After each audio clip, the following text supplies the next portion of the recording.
So this video is especially for those of you who feel you may need it, especially over the Christmas period. Today I want to talk about the good grief concept.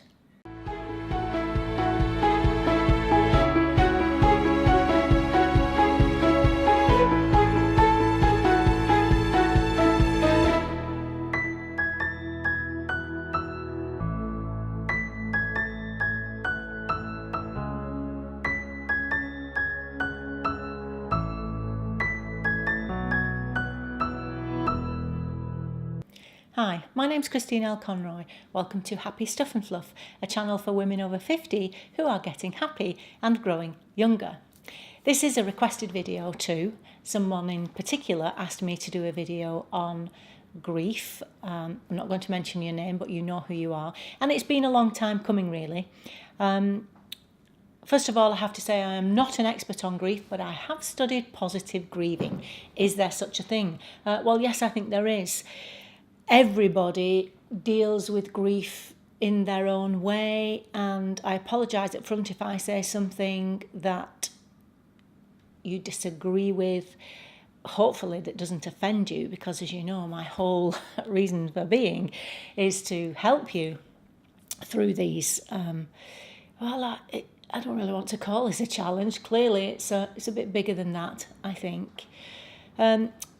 As I say, everybody deals with grief in their own way, but there are similarities and there are generalities in the process, and there is help to make that easier, I think, or make those things easier to deal with. Now, I believe, certainly for me personally, that we never get over grief. But that all-consuming, gut-wrenching anguish that you feel in the early stages when someone you love has died does actually ease and get better over time for most of us. I just have a point to make about that, actually. When I lost my sister, who is aged 46, with cancer, I'd kind of been her, well, I was going to say carer. She hated that word. I don't particularly like it, but I was able to spend an awful lot of time with her, and certainly from an emotional point of view, certainly I know, because she told me, that I helped her a great deal through that particular time. When she died, I didn't want to get over the grief. I didn't want to feel better. I even felt, when I found myself saying, someone said to me, how long ago was it that your sister died? I didn't like the fact that it was 12 months ago or 18 months ago. I almost missed that acute grief stage where you do feel that anguish. Now, thinking about that, and I think this is where sometimes this gets distorted, I think some people hang on to that because they feel that if they stop grieving or if they feel better, it somehow says something about the love they felt for the person, or says something negative about the love they felt for the person. Of course, that's not true. I didn't want to hang on to it. Like I say, I missed it. I wanted it because I felt it kept me closer to her. I think that's the way to describe that one. And again, what I want to say to you, if you're going through this and you're feeling thoughts like that and thinking, I shouldn't be feeling like this now, I shouldn't be having moments of laughter or moments of pleasure, and that makes you feel guilty. A little bit of self-compassion here. It's perfectly normal. It does not mean you love them any less. That's the first thing, because I've had lots of conversations where people say things like that. They were kind of laughing and then, oh, I've got to stop laughing. I shouldn't be laughing in a kind of split second. Yes, you should be laughing. And this is where I want to talk about positive grief. Actually, I'm pretty sure this video is going to go on a long time, but there's lots of things I want to say. So for most of us, when somebody dies, we get that as I say, that gut-wrenching, all-consuming anguish that goes on for a long time.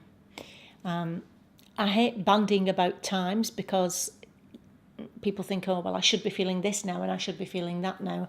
And that's not true either. But that feeling, as I say, for most of us does get better. For about 7 to 10% of people, however, they kind of get stuck in that stage, okay, in that kind of initial response to grief. And that initial response doesn't go away at all. And it stays there for prolonged periods. So we're talking 12 months, 2 years down the line. They're still feeling that anguish, and it's affecting the way they live their lives, and they're unable to cope. Now, this is kind of that acute grief with complications. Now, the person I'm talking about, you know who I'm talking about. What I want to say to you, or anybody else who feels they may be at that stage where they're not, that acute grief is not getting any better. They call, again, it's a label I'm not particularly fond of, but they call this complicated grief. And as I say, it affects 7 to 10% of the population. Have a look at the work of, if I can, I'll leave a link down below, of Katherine Shear. There is help available for you, and there is actually a therapy that Katherine Shear is involved with that is proving to be very effective. So, as I say, I'll try and leave a link down below, but look at her work, and I'm pretty sure that will help you. For the rest of us, and particularly at this time of year, some people are dreading Christmas because of it, because they've lost a loved one. I don't want you to do that. I'm going to suggest that you embrace this time. Bear with me. See, as always, I'm coming back to, when I'm talking about positive grief or dealing with grief positively, I'm coming back to the concept, which I will put here. This is the concept which I talk about in my book Silver Linings. If you don't know that, this is the concept. So just let's pass the first one, which is close relationships. I'll come back to that in a second. I just want to talk about these other things. So remember, we're talking about grief. So being outcome and goal oriented.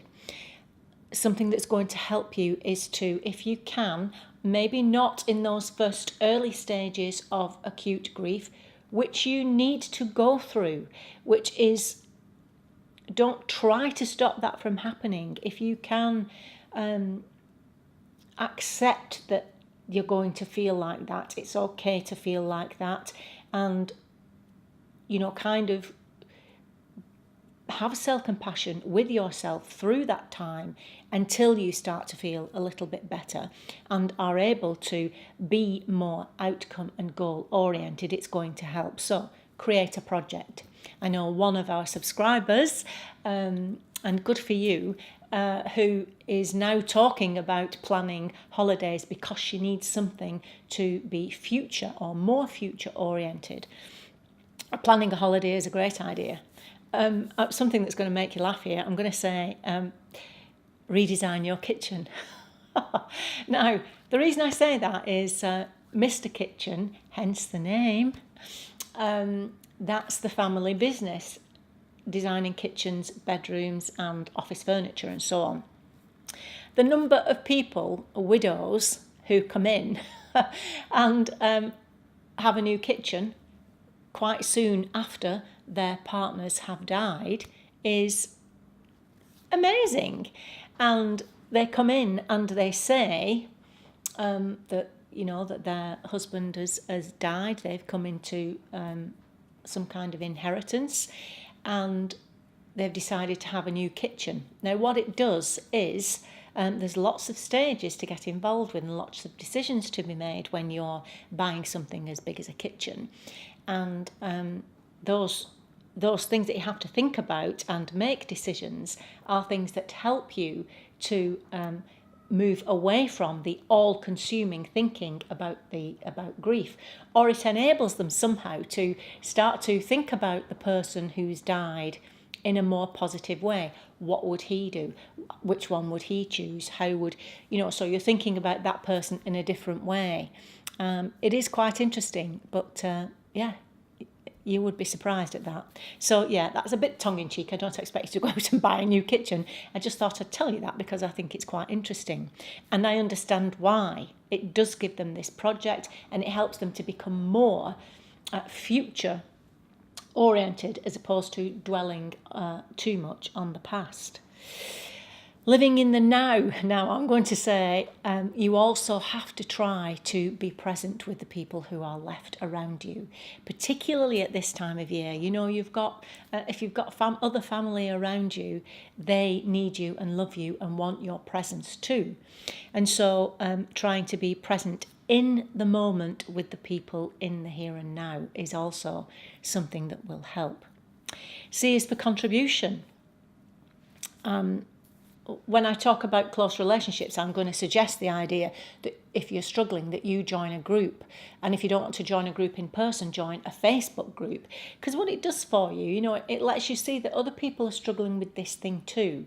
And so you are, there's nothing wrong with you. There are people at all these different stages of the grieving process. And they might have something to offer you. But in terms of contribution, you may have something to offer them. And as I've said to you before, the quickest and easiest way to increase your feelings of well-being is to help someone else. So that's something you can do. Exercise. Just go out for a walk to start with. I know you may not feel like doing a dance class. I'm not suggesting that, but move your body, change your mood. I think we talked about this when we talked about depression. It's good to try to get into some kind of exercise to release all the feel-good hormones that will also help you through this particular time.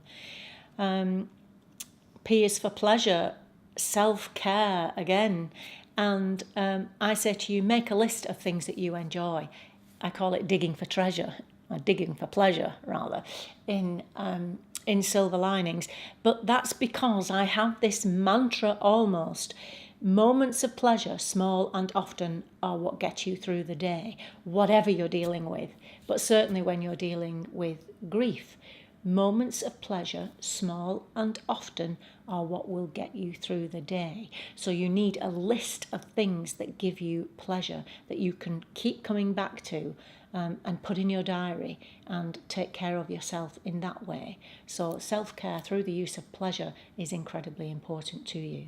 And then T, trying something new. Well, it is something new, isn't it? You're having to get used to what they call the new normal, which fits the bill perfectly. Now your life has changed. But when was the last time you did something for the first time? We've talked about that before too. Sometimes doing that doing something completely different to something that you've done in the past and that you've been used to doing can help to ease you through this time. So let me come back to close relationships then. That's the C in the concept. Now, obviously, I'm going to say be with people around, you're close, people you are close to, be with those people. Sometimes that's more difficult. I think sometimes when you lose someone, you almost have to teach other people how to treat you. This is not just when someone's died. I've talked about it in relation to Charlotte and cancer. People don't know what to say. They don't know what to do. They would rather cross the road than speak to you. I hope you haven't experienced that, because I've said before, it can be very disorienting and unpleasant to experience that. So you need to teach people it's okay to talk about the person who's passed. It's okay to say their name. You want to do that to keep them alive in that sense, to keep their memory alive, to keep them here. You need to be able to talk about them. And if everybody pretends it didn't happen and doesn't speak about it, that's difficult to do. Now, at Christmas, I would go as far as to say, coming back to we were talking about rituals, you might not like this, you might think it's crazy, but I would say if let's say it was your husband who's passed away, and he usually sat at a certain place around the dinner table. Set a place for them. Set a place for him. Toast him. Talk about him. Remember the times when he was there and do it fondly. Don't let that be a catalyst to sending you into the deep sorrow. Let that be the catalyst to help you to remember them and to genuinely then start to think about celebrating their life. Because I think that's sometimes another, maybe for another video, this idea that when we have a funeral, for example, and we talk about celebrating the life of the person, sometimes we're not ready to celebrate the life of the person at that time. Sometimes we want to mourn and grieve and not celebrate their life, and that's okay too. At Christmas time, I just think you need to do these things that make you feel warm, comfortable, safe, and in love with the person who's gone. And setting a table, if that's what you need to do, because you don't have to do this, I just think it's a lovely way to do it. And everybody around the table can talk about them or talk about memories for, I don't know, as long as you want to do it, and then enjoy the Christmas day with your family. In the video last year that I will leave a link to here, I talked about the idea of giving yourself half an hour on Christmas Day to leave the family, if you like, and go into a room and spend that time with the person, looking at photographs or memories and so on. And then after that time, come back to the people in the here and now and enjoy them. I've given you lots there to think about, and it's a huge subject that, I could do 5 videos, but I wanted to get this in before Christmas because I know some of you are struggling at this moment in time. I'm here. We have a Facebook group if you wanted to talk to the women on the Facebook group. We are women over 50 and many of us have experienced loss. Maybe we can offer you something that you are not receiving either from family or from friends. Okay, I'll leave it there, and my heart goes out to you. I know it's difficult, but if you try to do some of these things, it's going to help you. It's going to help you. Blessings. And I think I'll see you before Christmas. It's coming up soon. And until then, remember that on the Happy Stuff of Love, we are getting happy and growing younger. See you soon.